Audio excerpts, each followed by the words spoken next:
Hello, hello, hello. Come on in, join us, have a seat. If you're watching online, welcome. Who wants to play a game? I need between 4 and 8 people to join me on stage. 1 to 2 people at each of these paint bins. You're going to work together as a team. 1 to 2 of you. I can take 2 more people if anybody else wants to play. And if no one else wants to play, then all right.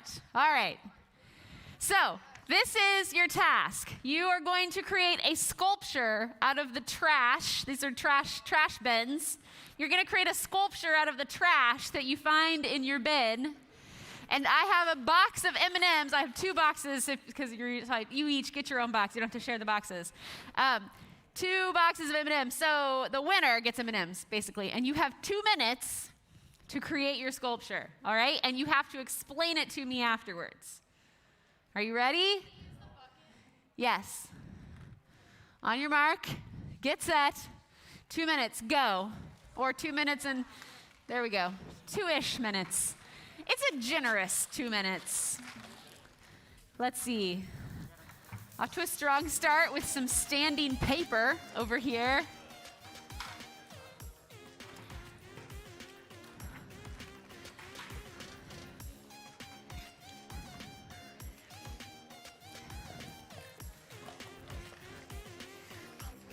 It looks like for the most part, 3 out of 4 teams are using the bucket as their foundation for said sculpture.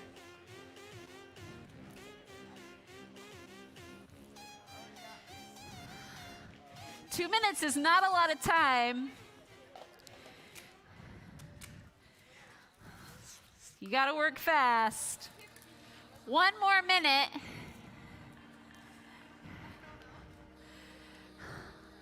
I like the creativity happening over here.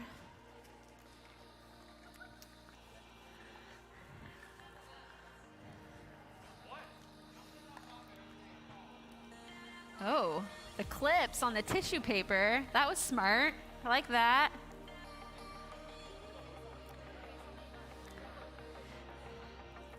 "20 seconds.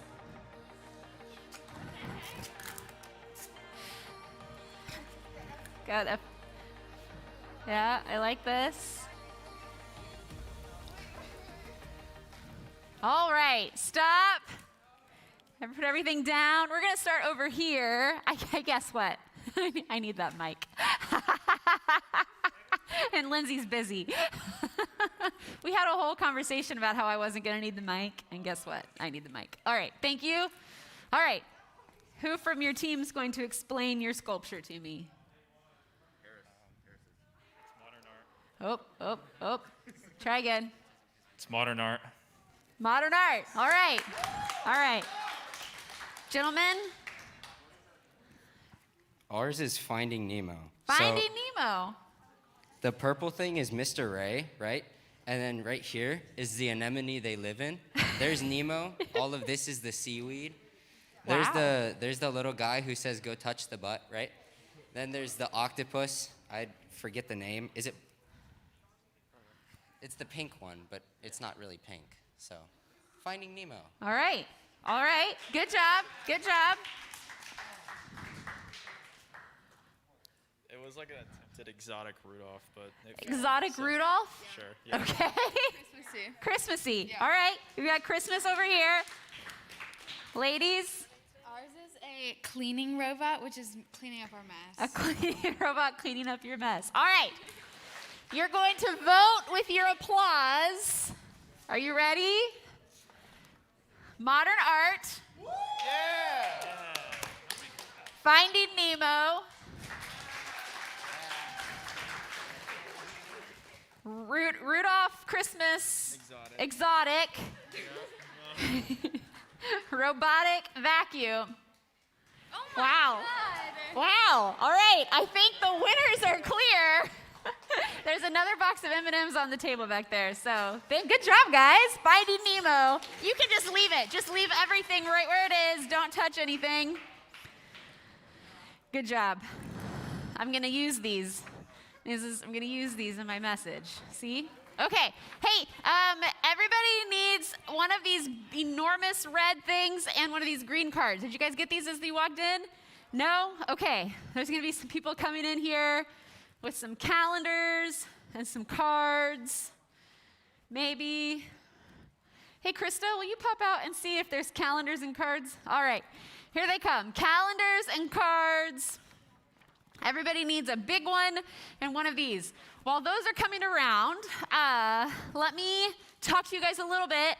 Probably, if you've been watching the news, then you have seen that this week the CDC and Governor Northam changed the guidelines around masking and social distancing for the state of Virginia. The CDC federally guidelines, and then Governor Northam lifted the mask mandate this week. And so maybe you were wondering how that was going to impact us here at Fairfax Church and in the hangar. If your parents or you watched the service this morning, then you saw Rod talk a little bit about this. So to recap, we are asking that our congregation work really hard to get vaccinated by June 30th, by the end of June. And good news, in case you didn't see it, the vaccine has been approved for the Pfizer vaccine has been approved for 12 to 16-year-olds this week. And so all hangar students are now eligible, to be vaccinated.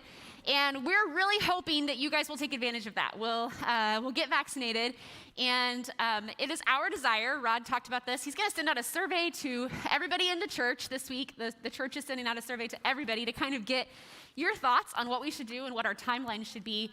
But it is very much our hope that everybody will get vaccinated, and we want to get rid of all of our social distancing, all of our masks, everything. We would like to have a mosh pit in this room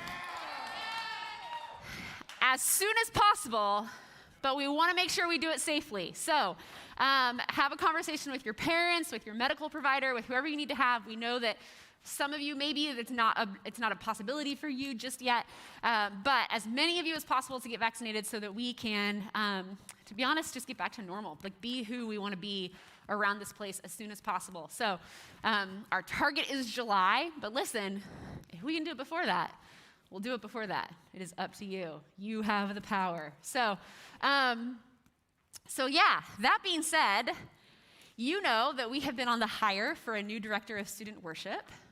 A hire has been made. Next week, our new director of student worship will be here, so make sure you're here next week so that you can meet that person, and you're going to want to be a part of a new season, a new chapter here in the hangar for worship. So make sure that you're here for all of that. Okay, everybody has these now, right? Let's talk about summer. You guys, we are going to have a summer here in the hangar. We are so excited to tell you about our summer calendar.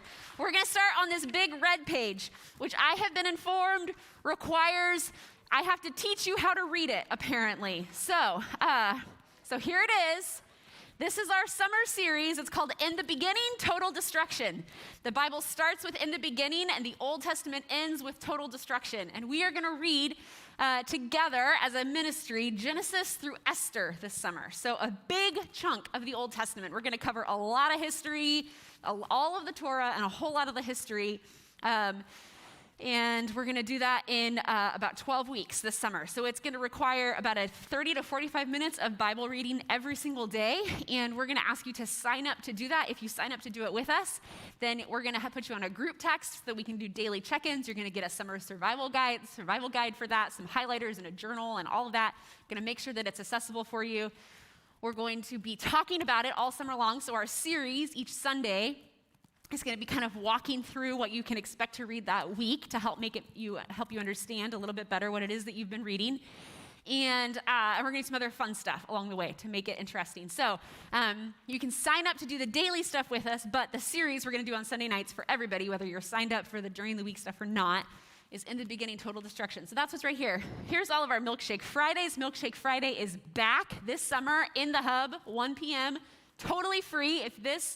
If you were not here with us 2 summers ago for Milkshake Friday, then let me make sure that you know what's happening. You just show up. We have a few standard flavors like chocolate, vanilla, strawberry, whatever, but then we always have some sort of like a fun special flavor. It's totally free. You can bring a friend, hang out, The 9 square will be back out. The ping pong table will be out. We are opening the hub back up for Milkshake Fridays this summer. And then here's all of our summer events. So here's the June section up here. This is the July section over here. And this is the August section over here. So June, July, August. That's the way you read it. So a few things that I want you to make sure you pay attention to. On the 20th, which is Father's Day, heads up, we are moving to one service at 4:30. That is normal for us. Every summer we go to one service and we do the earlier time. You know that we normally have a 4:30 service for our 7th and 8th graders. We move everybody to 4:30 in the summertime so that we can do stuff after the service sometimes. So, sorry, I'm out of breath from the mask. June 20th at 4:30 for the rest of the summer. That'll be our service time. On the 23rd, we are going to King's Dominion. That is not free. You'll have to pay for that. You'll have to sign up, but we'll drive you. We're going to spend the whole day at King's Dominion on June 23rd. We're doing outdoor movie nights again, starting on June 25th. We'll do an outdoor movie. We did these last year where we put up the screen out in the parking lot. You brought your own seating. Hopefully, we'll be able to provide some snacks this time. That'll be awesome. In July, Milkshake Fridays, we're going to start our grade-wide dinners. We'll start with our rising 12th graders. So you'll see the grades listed there. That's for rising students. So if you're currently an 11th grader, then you're a rising 12th grader. Then your first one is on July 11th. And then we're going to do an end-of-the-year pool party, hopefully at the end of August, to kind of celebrate the end of the summer pool party to celebrate the end of the year. We're not 100% sure where we're going to have it yet, but we have 2 different good options. So that is the big red page. Any questions about this before we talk about this other guy? Any questions about the summer? Okay. Turn your attention to this green card. It's black on one side and green on the other. This is Camp Grow. This is our mission trip opportunity for this summer. So we are collaborating with Fairfax Kids to do a day camp for rising kindergartners through 4th graders this summer, current 4th graders. And it's going to be July 6th through 9th. And we, Student Ministries, are going to provide all of the counselors for Camp Grow. So you are invited to come and be a part of this.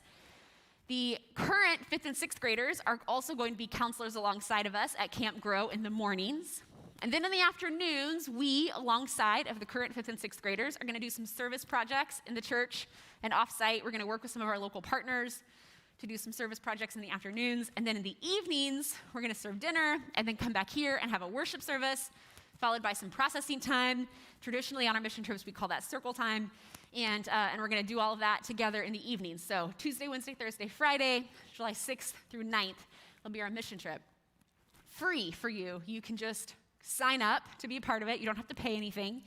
And you're not going to be sleeping here. You'll go home to sleep. And you'll also have a little bit of downtime in the afternoons in between our service projects and dinner to maybe go home, take a shower if you want, if we get gross and sweaty, or just to have a little bit of downtime in the afternoons. But it'll be a short window for you to go and come back, dinner together. Here's the one thing. If you sign up to do this, we're asking you to treat it like a mission trip. This is the only thing you're doing that week. You're with us. So totally free for you, but we're asking you to commit to doing it. You do not have to work with kids to participate in this. So if you're I really want to do the mission trip this summer, I do not want to spend a bunch of time with some rising kindergartners. That sounds awful. Fine. Totally fine. We will have some other opportunities for you. We're going to have we're going to have a food team. We're going to have a prep team. We're going to have a worship service in this room every single night. There's going to be some prep to do that and to pull some of that stuff off.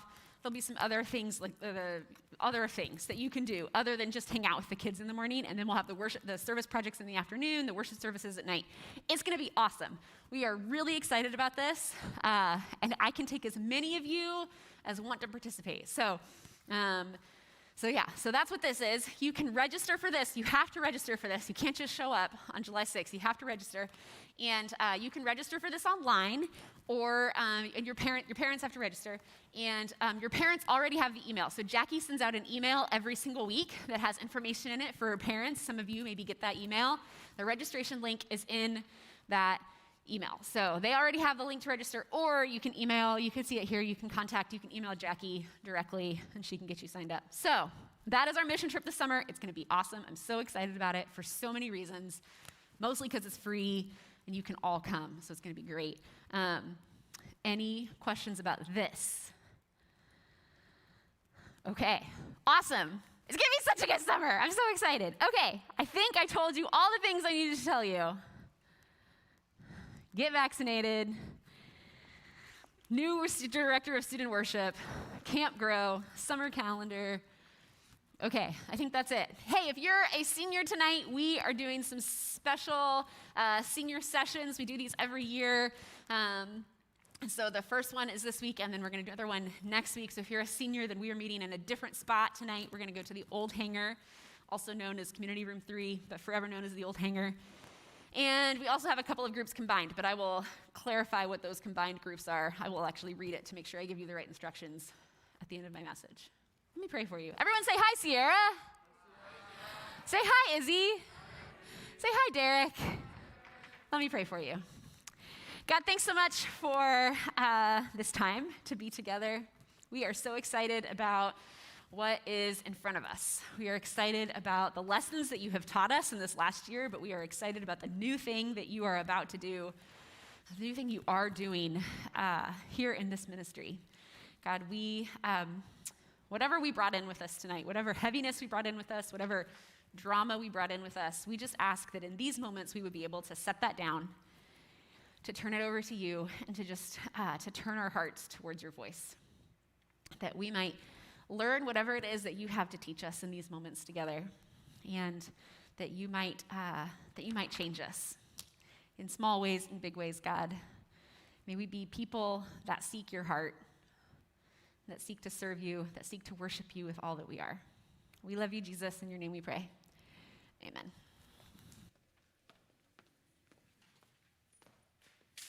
Hey, senior high, how are we doing?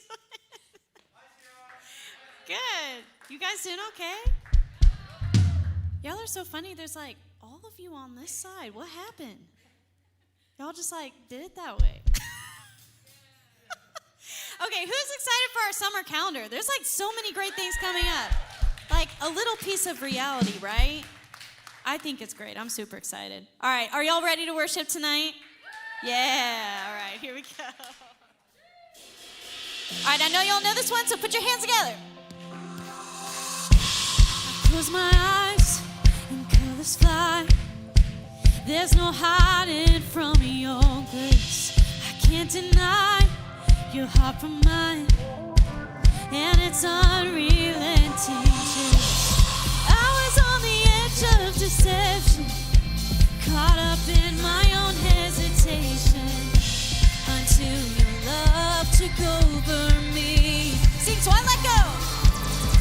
So I let go, and I let love show me life like it's supposed to be. An oasis, here awaits us, all the freedom I'll ever need. Now I'm alive. Sing it out! When I let go, then I'll find life.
Everybody still with us?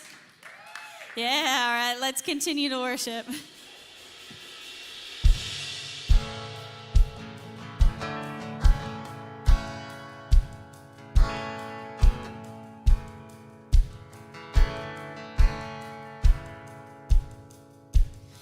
People come together, strangers, neighbors, our blood is one.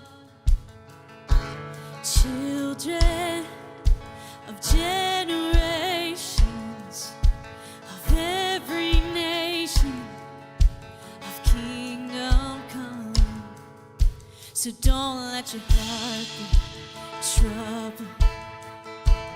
Hold your head up high, don't fear no evil. Fix your eyes on this one truth. God is madly in love with you. So take courage, hold on, be strong. Remember where help comes from. Oh, oh, oh, oh, oh,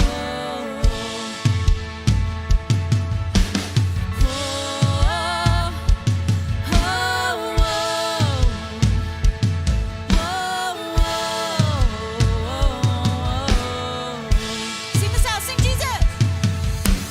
Jesus, our redemption, our salvation is in his blood. Amen.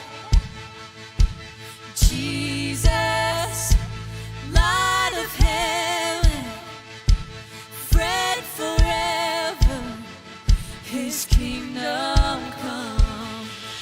So don't let your heart be troubled. Hold your head up high, don't fear evil. Fix your eyes on this one truth. God is madly in love with you. So take courage, hold on, be strong. Remember where help comes from. Oh,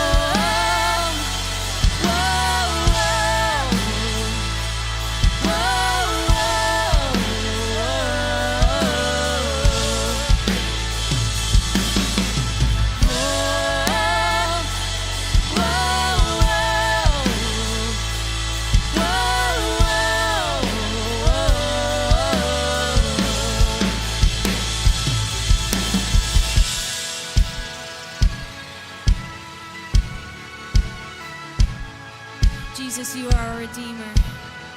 God, we continue to worship you tonight. Sing Swing Wide. Swing wide, all you heavens. Let the praise go up as the walls come down. All creation, everything with breath, repeat the sound. All his children, clean hands, pure hearts, good grace, good God. His name is Jesus. Do you believe that tonight? Swing wide, all you heavens. Let the praise go up as the walls come down. All creation, everything with breath, repeat the sound. All his children, clean hands, pure hearts, good grace, good God. His name is Jesus. Sing to wide. Swing wide, all you heavens. Let the praise go up as the walls come down.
place in his blood. Amen.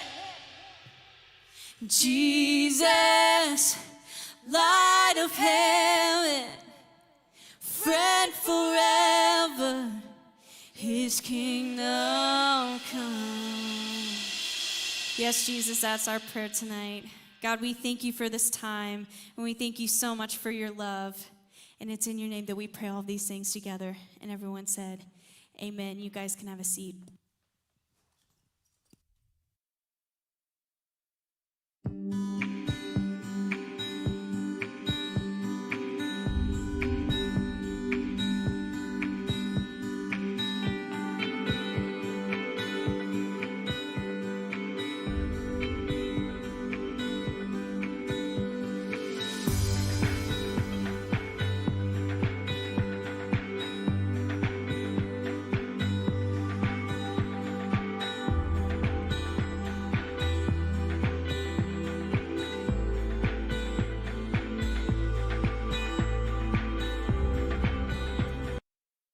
All right, I'm back.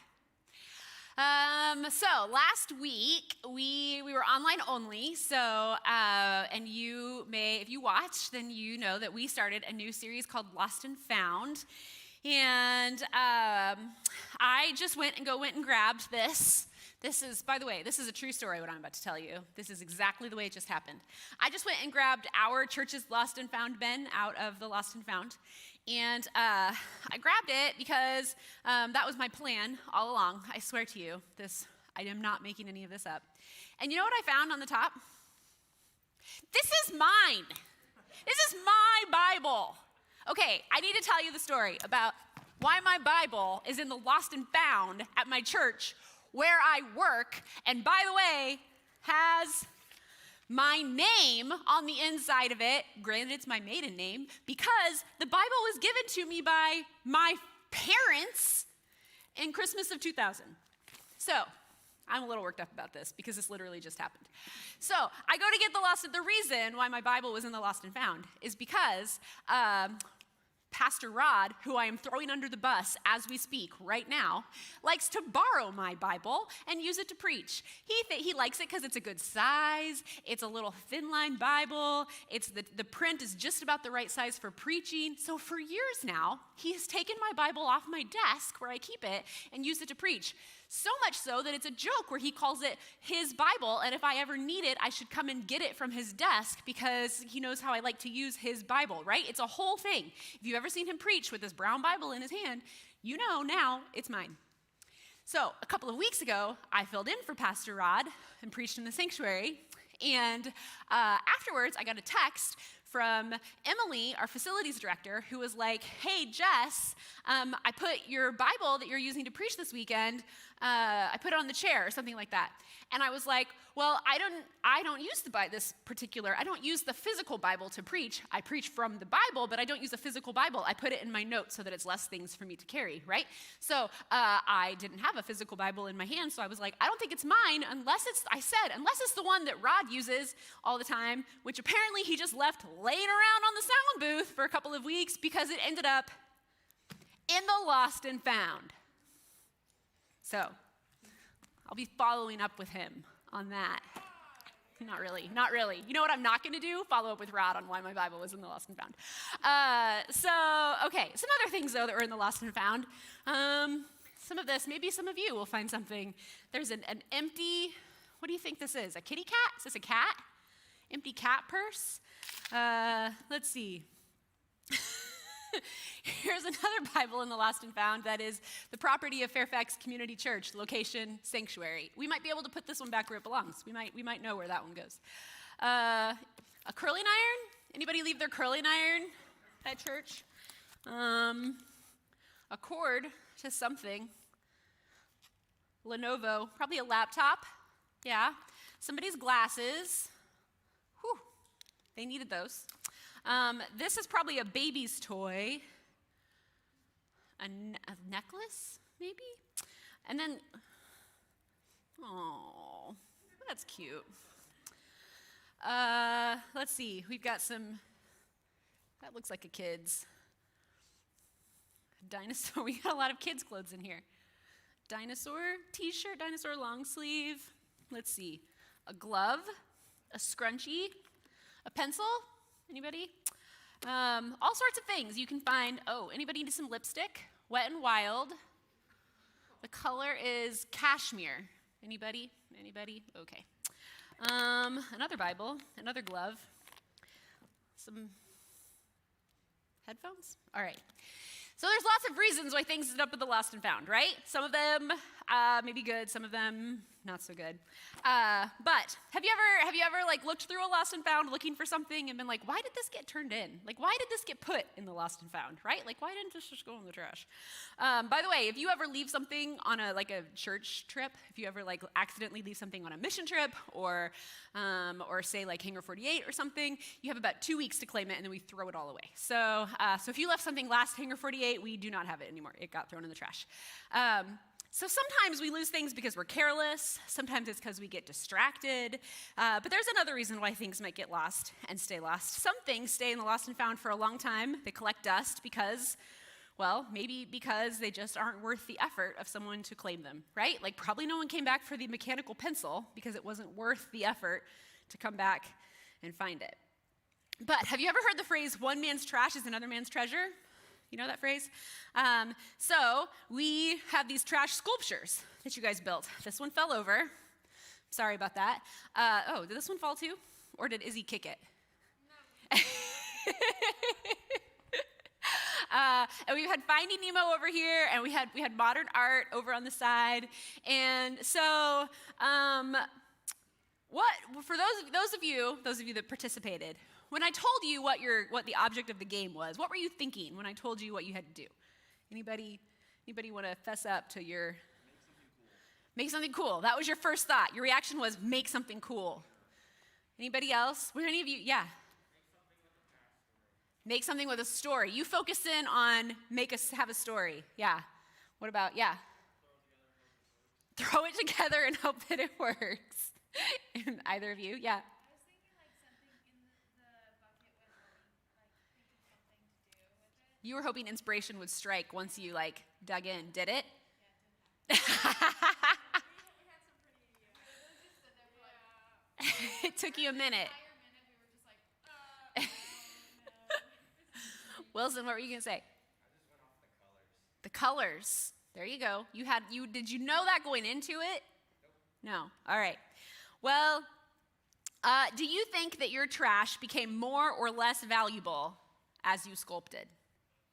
Became less valuable to you as you made your sculpture? More. Became more valuable to you as you created your sculpture. Less valuable. More or less, more valuable. More. Probably. I mean, it's still standing.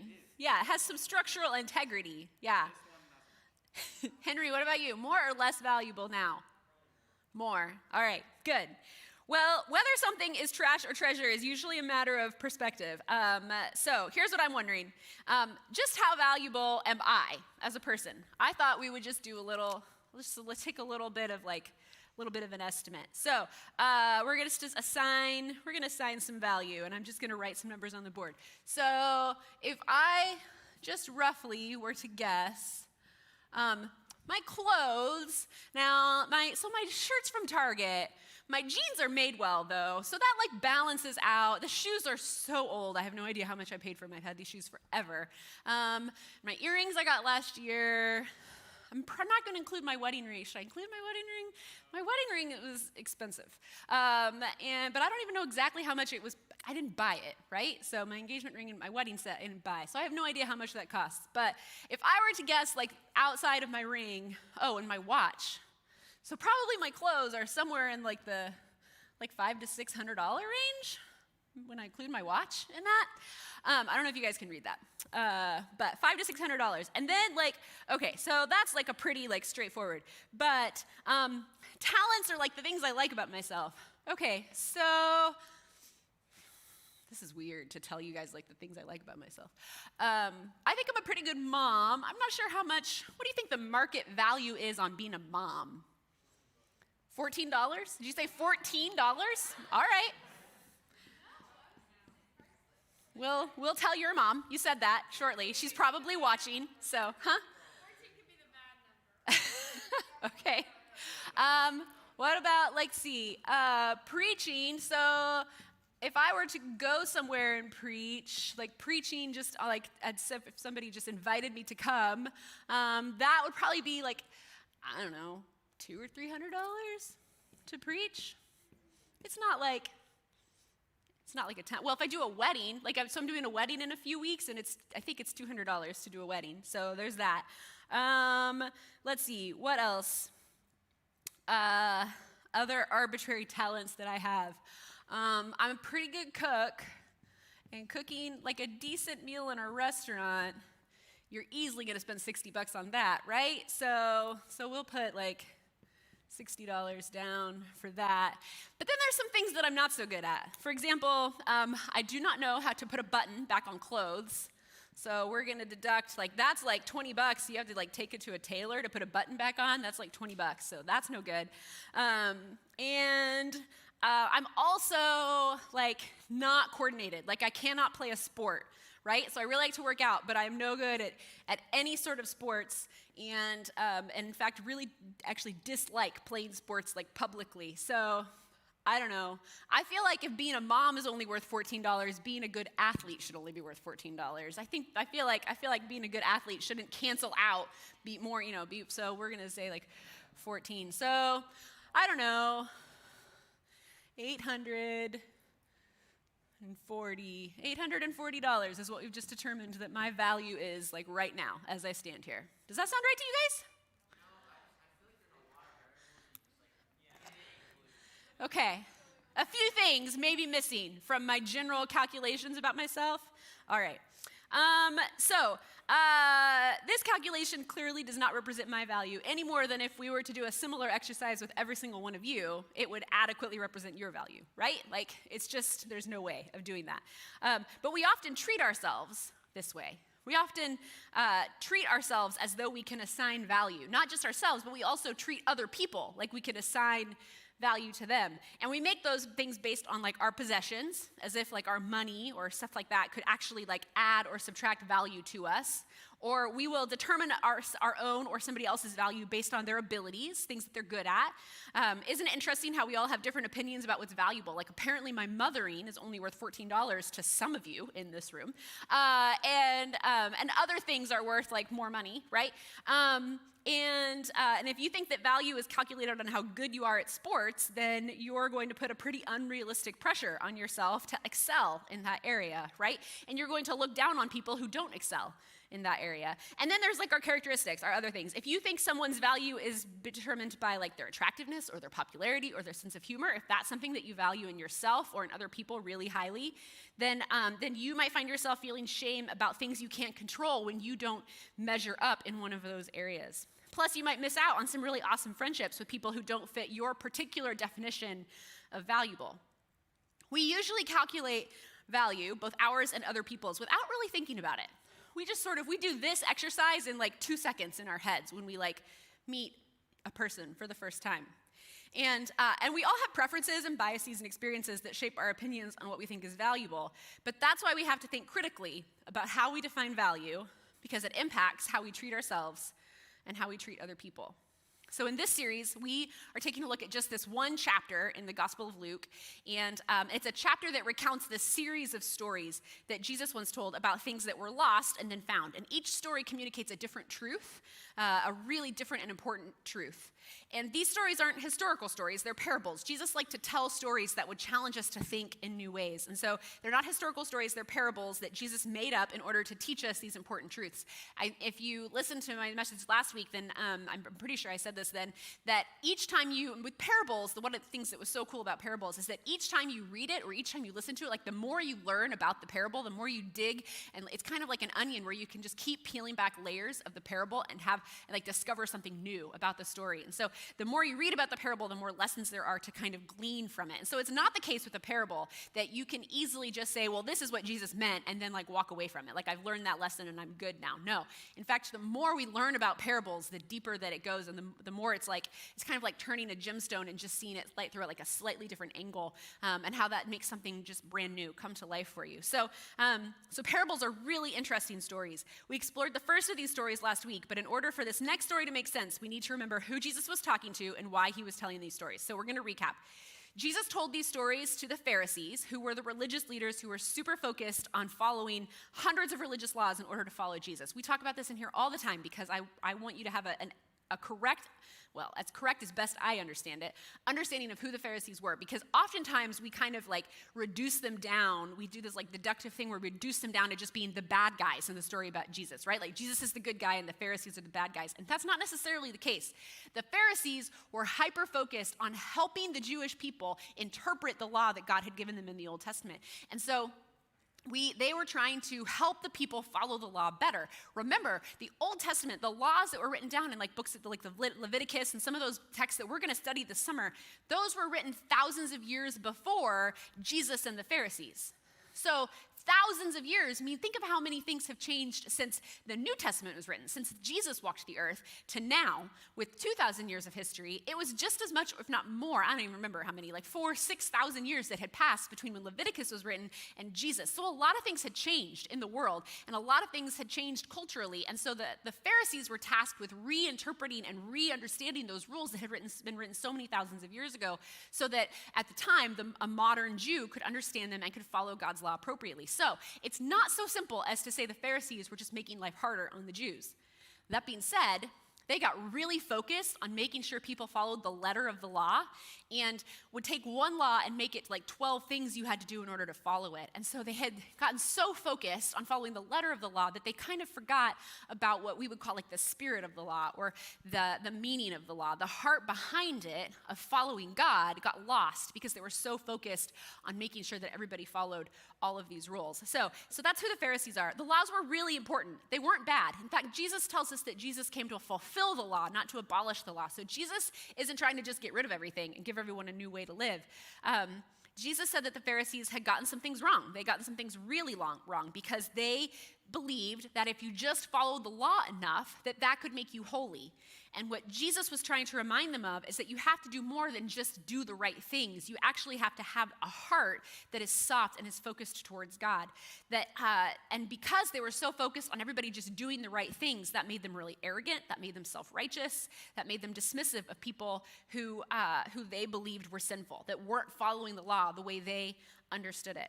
So the Pharisees often attacked Jesus because he spent time with people that the Pharisees believed maybe didn't have as much value because they were sinful, because they weren't following the law the way the Pharisees understood it. And Jesus told this series of stories to help the Pharisees see that they were really wrong about that. They were wrong about themselves, they were wrong about other people, and they were wrong about God. So first, Jesus told a story about a lost sheep, and that's the one we talked about last week, this idea that there were 100 sheep and one of them got away, and the shepherd leaves the 99 sheep and goes to get the one sheep and bring it back to the fold. And so Jesus told the story about the lost sheep and talked about, and it was intended to help show the Pharisees that God isn't angry or judgmental when we wander away. Instead, God always seeks us, that God just keeps finding us and carries us lovingly back to safety. And now we're going to look at the second story in the Gospel of Luke, chapter 15, and we're just going to look at verses 8 through 10 together. So here it is. Suppose a woman has 10 silver coins and loses one. Won't she light a lamp and sweep the entire house and search carefully until she finds it? And when she finds it, she will call on her friends and neighbors and say, "Rejoice with me because I have found my lost coin." In the same way, there is joy in the presence of God's angels when even one sinner repents. Okay, so this woman has 10 coins and she loses one. Now you might be thinking to yourself, what is the big deal if she has 10 coins and loses one? Like, why is that a thing? Well, for this woman, one silver coin would have been worth one full day's work. So the loss of this coin would have a huge impact on her. It's a really big deal. And that explains what happened after she found her lost coin. She celebrated because that was a lot of money that she had lost a decent amount of money and she recuperated a decent amount of money. If you remember, there were a few celebrations mentioned in the last story too. If we're counting, the amount of celebrations so far in these parables is up to 3. The shepherd rejoiced when he found his lost sheep. The whole community rejoiced when the shepherd found his lost sheep. So there were 2 celebrations in the story of the lost sheep. And now there's a third celebration, this woman rejoicing when she finds her lost coin. And here's another thing that these parables have in common. At the end of both parables, Jesus says there's a huge party in heaven anytime someone who is lost gets found by God. So when someone meets Jesus for the very first time, heaven rejoices. And when someone who knows Jesus but wandered away finally comes back, heaven rejoices then too. So these parables, of course, have a point. They teach us something really important about who God is and what God wants us to do. And in the parable, we learn that we're lost and that we're wandering far away from God, that God values us enough to tear the whole house apart looking for us. It talks about how she sweeps the whole house, and she lights a lamp, and she looks with the lamp, and that she does not stop looking until she finds her lost coin. And so when we wander away, then there's this image of God turning over, dumping out trash cans, right? Of God looking under tables and sweeping under the cabinets and trying to find us anywhere. Now, the parable breaks down a little bit right there, right? Because God, the image is accurate, but the idea, it's like to take that literally, that God doesn't know where we are and is like turning things over, is where the metaphor starts to break down. So you have to remember that with any metaphor, there's a point where it like doesn't keep following through. But the idea that God doesn't stop until you've been found, that God doesn't stop until God can put you back where you're supposed to be, that God doesn't stop until you've been found, that's the part that I really want you to zero in on. It's great to know that God values you, but the main takeaway of this parable wasn't just to tell the Pharisees how much God valued them, because that was true. Jesus' point was that God values everyone, even the people that they overlooked or dismissed or judged because the Pharisees didn't think they were holy enough. Because the Pharisees were oftentimes judgmental toward people that they considered sinners. And Jesus needed them to understand that God deeply loved the people that the Pharisees would not be seen sharing a meal with. The Pharisees were convinced that these sinners were less valuable to God and therefore to them because they weren't as pure or as righteous. They didn't go to church as often. They didn't read their Bible as often. They didn't know all the right worship songs or dress in the right ways. That they weren't as valuable to God because they weren't as pure or righteous as the Pharisees were. And although the Pharisees knew the Jewish scriptures very well, maybe they forgot about this one. I want you to look with me at Psalm chapter 103, verses 8 through 13. It says this: "The Lord is compassionate and merciful, slow to get angry, and filled with unfailing love. He will not constantly accuse us, nor remain angry forever. He does not punish us for all our sins. He does not deal harshly with us as we deserve.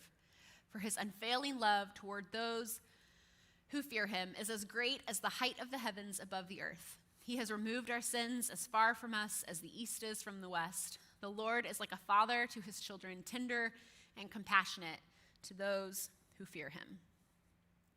The Pharisees were judgmental and self-righteous and condemning to others, and they believed that's how God would want them to be. But unlike the Pharisees, this psalm tells us that God is merciful and gracious and slow to anger, overflowing with love, forgiving and compassionate.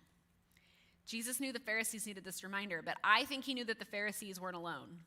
You and I need this reminder too, because we are often just as guilty of assigning a low value to other people as the Pharisees were. Like that woman with her lost coin, Jesus values you, and Jesus also values the people that you struggle to value. So what about you? How is this parable challenging to you today? How do you need to maybe adjust your understanding of what's valuable? How do you need to change your behavior to better value other people? 3 questions for you to ask yourself. Do you need to let God find you? Are you a lost coin that's hidden somewhere?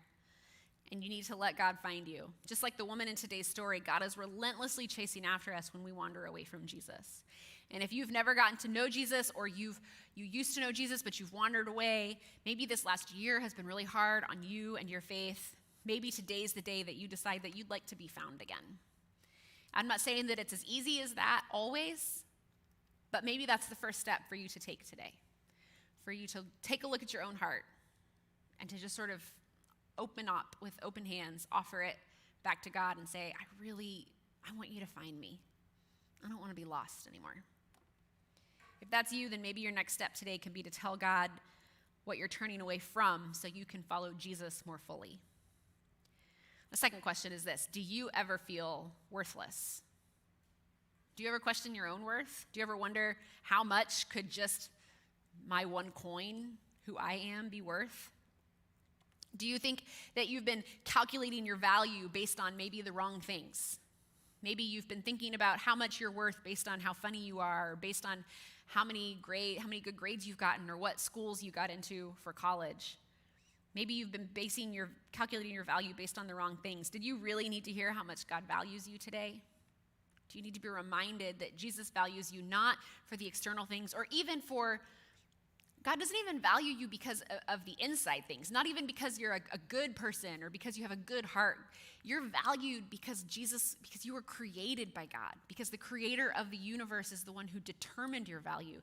You're valued because God loved you so much that God sent Jesus to die for you because God didn't want to be separate from you. And that value is not based on anything about your external or your internal self. It's just simply based on you being who you are. That the creator of the universe determines, we talk about this all the time, that nobody gets to tell you how much you're worth because the creator of the universe has already determined how much you're worth. So maybe your next step today can be to ask God and the people you trust to help you see your value through Jesus' eyes. Or do you treat other people like they're the ones that are worthless?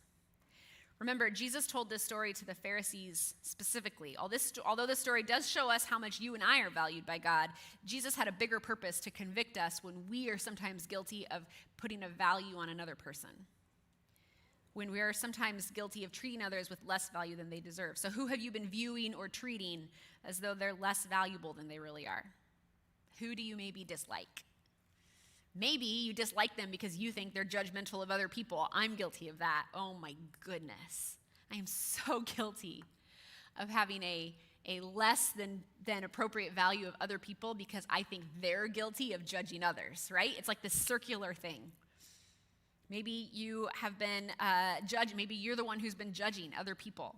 Maybe you've been judging their morality based on some standard, or I don't know, but maybe you've been judging others. Who have you been overlooking? Who have you labeled as a sinner? And you need the reminder today that Jesus values them just like Jesus values you, that you don't have any more value or any less value than them based on your own morality or your own character, that you are equal before Jesus.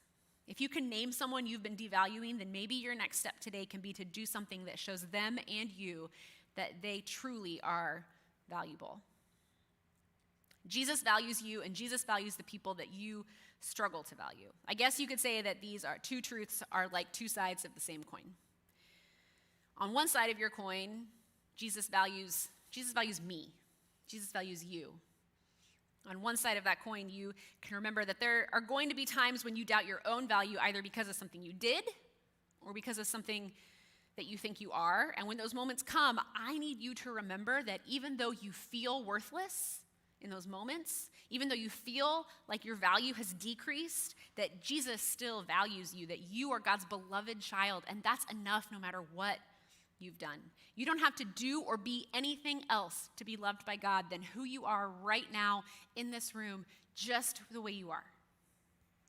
Jesus values you so much that he will never stop helping you feel found. And when you let him find you, he'll never stop celebrating that you're not lost anymore. But now I want you to think about the person or the people who are difficult for you to value. Or on the other side of that same coin, remember that Jesus values me on the one side, but on the other side, Jesus values them. Two sides of the same coin, that you know how much you need to know that you're valued. You also have the ability to help others understand how much they're valued. At the very least, you have the ability to help others not question whether or not they matter, right? Because of the way that you treat them. Your actions can help people understand that they matter no matter what. You can certainly treat them in a way that doesn't ever communicate to them that they're worth less, right? When you find yourself devaluing someone, I hope you'll remember this truth that Jesus shared with the Pharisees, that the people we dismiss are the people Jesus values so much that he'll never stop searching for them. You haven't done anything to earn God's love.